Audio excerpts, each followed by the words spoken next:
Assalamualaikum warahmatullahi wabarakatuh. Halo, apa kabar teman-teman semua? Semoga kita semua selalu dalam keadaan sehat. Allahumma amin. Kembali lagi pada mata kuliah ekonometri. Kali ini perkenalan kami dari kelompok 3 Tadris Matematika kelas 6D yang beranggotakan Yuni Alfiatul Husmia, Dini Novitasari, Ainun Nazia Rohma, dan Karisma Chandra Roiza yang akan menyampaikan materi tentang analisis regresi.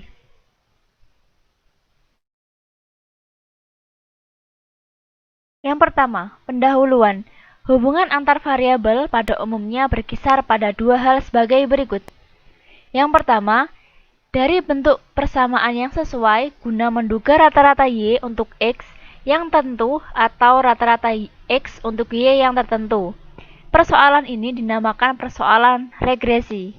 Yang kedua, mengukur tingkat asosiasi atau korelasi antar variabel.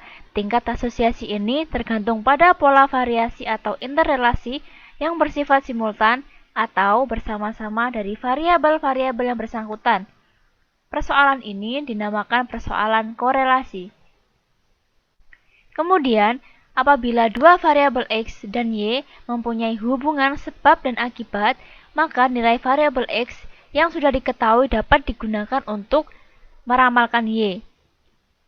Ramalan pada dasarnya merupakan dugaan mengenai terjadinya sesuatu kejadian untuk waktu yang akan datang. Misalnya, ramalan produksi tahun depan, 2 tahun yang akan datang, dan lain sebagainya. Nilai Y yang nilainya akan diramalkan tersebut variabel tak bebas, sedangkan variabel X yang nilainya dipergunakan untuk meramal nilai Y disebut variabel bebas. Kemudian, analisis regresi. Istilah regresi diperkenalkan pertama kali oleh seseorang yang bernama Francis Galton yang menunjukkan bahwa meskipun ada kecenderungan bagi orang tua bertubuh tinggi mempunyai anak-anak yang tinggi pula, dan orang tua yang bertubuh pendek mempunyai anak-anak yang pendek pula. Tetapi distribusi sesuatu populasi tidak berubah secara mencolok dari generasi ke generasi. Pada intinya, regresi dipergunakan untuk mengetahui kecenderungan kestabilan dalam distribusi suatu variabel terhadap variabel yang lain. Kemudian, penafsiran modern regresi. Secara umum, dapat dikatakan bahwa analisis regresi berkaitan dengan studi ketergantungan dari satu variabel, yaitu variabel tak bebas atau dependent variable, pada satu atau lebih variabel yang lain, yaitu variabel bebas atau independent variable, dengan maksud menduga atau meramalkan nilai rata-rata hitung atau rata-rata populasi dari variabel tak bebas. Contohnya, seorang peneliti mungkin tertarik untuk memperhatikan distribusi berat anak laki-laki diukur pada umur yang tetap dalam suatu populasi. Jelas bahwa tidak semua anak laki-laki memiliki berat badan yang sama, tetapi secara rata-rata berat badannya meningkat bersama dengan bertambahnya umur. Dengan mengetahui umur, kita mungkin bisa meramalkan berat badan rata-rata sesuai umur itu. Kemudian yang selanjutnya yaitu ketergantungan statistik dan deterministik. Perbedaan dari ketergantungan statistik dan deterministik dapat kita lihat, yaitu bahwa dalam ketergantungan statistik, hubungan antar variabelnya secara statistik, dan pada dasarnya menggunakan variabel random atau stokastik, atau memiliki distribusi probabilitas atau peluang. Contohnya, hasil panen yang dipengaruhi oleh curah hujan, suhu, pupuk, obat-obatan, dan lain sebagainya. Jadi dalam hal ini, kita bisa menduga bagaimana kualitas dari hasil panen. Namun dugaan kita tidak bisa tepat 100%. Mungkin karena adanya probabilitas atau peluang kesalahan. Misalnya kesalahan dalam hal mengukur variabel, fungsi yang tidak cocok, dan lain sebagainya. Kemudian untuk ketergantungan deterministik, itu hubungan antar variabelnya secara fungsional. dan pada dasarnya menggunakan variabel tak random atau eksak. Contohnya hukum gravitasi Newton. Kemudian mana yang digunakan dalam ekonometrika? Di dalam ekonometrika, yang digunakan adalah hubungan statistik, karena dalam ekonometrika juga memperhatikan pengaruh dari variabel lain. Tujuannya adalah untuk menguji teori dengan fakta. Jadi, dalam ekonometrika ini lebih cenderung menggunakan statistik atau menggunakan variabel random. Oke, selanjutnya kita akan membahas tentang regresi dan hubungan sebab akibat. Pada analisis regresi, kita ketahui dia itu berkaitan atau bertergantung dengan satu variabel terhadap variabel yang lainnya. Tapi ini tidak selalu dikatakan mempunyai hubungan sebab akibat atau causal relationship. Dalam contoh pada ketergantungan statistik, perlu dicatat dan diingat bahwa hubungan statistik itu semata-mata tidak dapat secara logis berarti sebab akibat. Untuk menganggap itu merupakan hubungan sebab akibat itu ada beberapa pertimbangan, yakni yang pasti merupakan pertimbangan teoritis atau pemikiran yang mendalam dengan akal sehat. Seperti contoh pada ketergantungan statistik di awal, mengatakan bahwa hasil panen dipengaruhi oleh curah hujan. Nah, dari situ tidak ada alasan statistik untuk mengasumsikan bahwa curah hujan tidak tergantung pada hasil panen, karena pertimbangan non-statistik. Akal sehat menyarankan bahwa hubungan tidak bisa dibalik karena kita tidak bisa mengendalikan curah hujan dengan mengubah hasil panen. Nah, selanjutnya regresi dan korelasi. Kita ingat kembali bahwa korelasi itu untuk mengukur tingkat asosiasi atau korelasi antar variabel.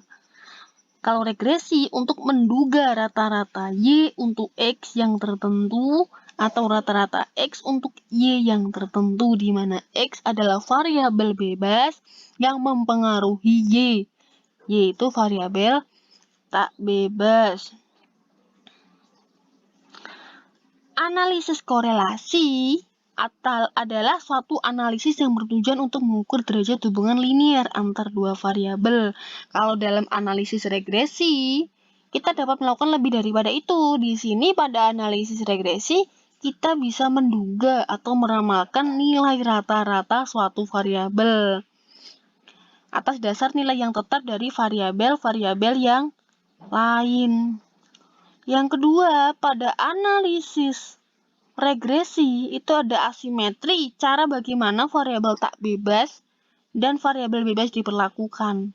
Di sini variabel bebas diasumsikan bersifat statistik, random atau stokastik, yaitu mempunyai distribusi probabilitas yang juga diasumsikan mempunyai nilai tetap. Kalau dalam analisis korelasi, kita memperlakukan yang manapun dari variabel ini secara simetri. Tidak ada perbedaan variabel tak bebas maupun variabel bebas. Secara gampangnya kita tuliskan seperti ini perbedaannya. Kalau korelasi bertujuan untuk mengukur derajat hubungan linear antar variabel, kalau regresi bertujuan untuk mengukur derajat pengaruh linear antar variabel, untuk korelasi tidak ada perbedaan variabel tak bebas dan variabel bebas. Dalam regresi, variabel tak bebas bersifat random dan variabel bebas mempunyai nilai tetap. Di sini saya Yuni akan melanjutkan penjelasan tentang jenis analisis regresi. Analisis regresi dapat dibedakan berdasarkan pertama yaitu banyaknya variabel dan model, banyaknya persamaan dalam model dan sifat linearitasnya. Nah, dalam banyaknya variabel dan model itu terdapat dua, yaitu analisis regresi sederhana atau biasa disebut dengan simple regression analysis. Nah, di sini mempelajari tentang ketergantungan satu variabel tak bebas dengan satu variabel bebas. Yang kedua yaitu analisis regresi berganda atau multiple regression analysis. Nah, di sini mempelajari ketergantungan suatu variabel tak bebas pada lebih dari satu variabel bebas. Dan yang kedua berdasarkan banyaknya persamaan dalam model. Nah, ini juga dibagi menjadi dua, yaitu analisis regresi dengan persamaan tunggal, di mana hanya ada satu persamaan yang digunakan dalam model tersebut. Nah, yang kedua yaitu analisis regresi dengan persamaan simultan. Di sini terdapat lebih dari satu persamaan yang digunakan dalam model tersebut. Nah, yang ketiga yaitu berdasarkan sifat-sifat linearitasnya, yaitu dibagi menjadi dua, ada analisis regresi linier dan juga analisis regresi non-linier. Nah, selanjutnya yaitu istilah dan notasi. Di sini ada variabel tak bebas dan ada variabel bebas. Nah, di sini variabel di bawahnya itu variabel yang dijelaskan. Nah, kalau di variabel bebas itu variabel yang menjelaskan.